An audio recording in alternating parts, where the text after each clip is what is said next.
jury recommande unanimement, il faut féliciter les gagnants. Donc, c'est la firme Chevalier Morales qui vont faire les travaux d'agrandissement et de rénovation. Donc, Sergio Morales, Stéphane Chevalier, félicitations.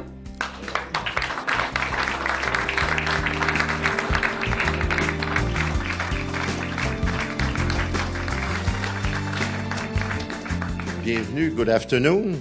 Alors, c'est une étape de plus, bien sûr, à ce magnifique projet.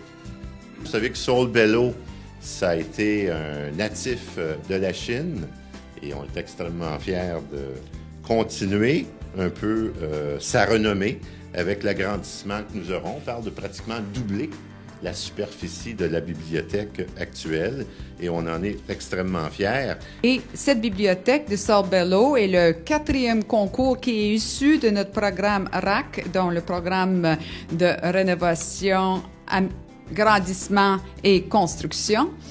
Ce bâtiment sera un bâtiment vert, comme je disais, mais également de qualité architecturale qui sera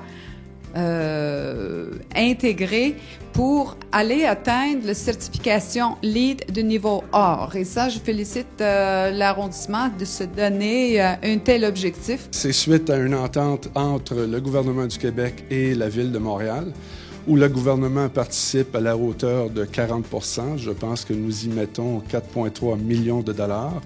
La Ville et l'arrondissement mettent 60 % de l'investissement total.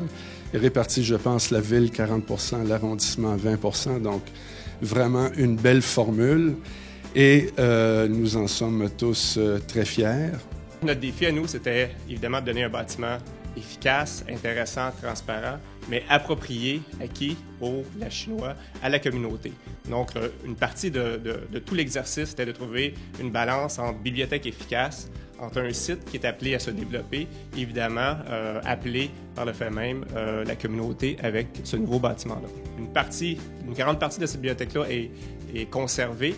On a tenté de l'améliorer. C'est un bâtiment qui est résolument fermé. On l'a ouvert, on a fait des ouvertures, on a fait des trous pour aider à la communication entre les divers étages. Et ce qu'on voit, une espèce de grand L, la partie un peu plus blanche, c'est la partie de la nouvelle bibliothèque. Donc, une bibliothèque qui est axée aussi sur la lumière naturelle, sur l'acoustique, mais qui vient compléter le bâtiment existant. C'est une des premières bibliothèques où on va pouvoir prendre un café, être capable d'utiliser le bistrot à même la bibliothèque, les espaces techniques un peu en arrière, un comptoir principal où on pourra vraiment avoir accès en permanence. Et dans la nouvelle partie, au niveau sud-est, la bibliothèque des enfants.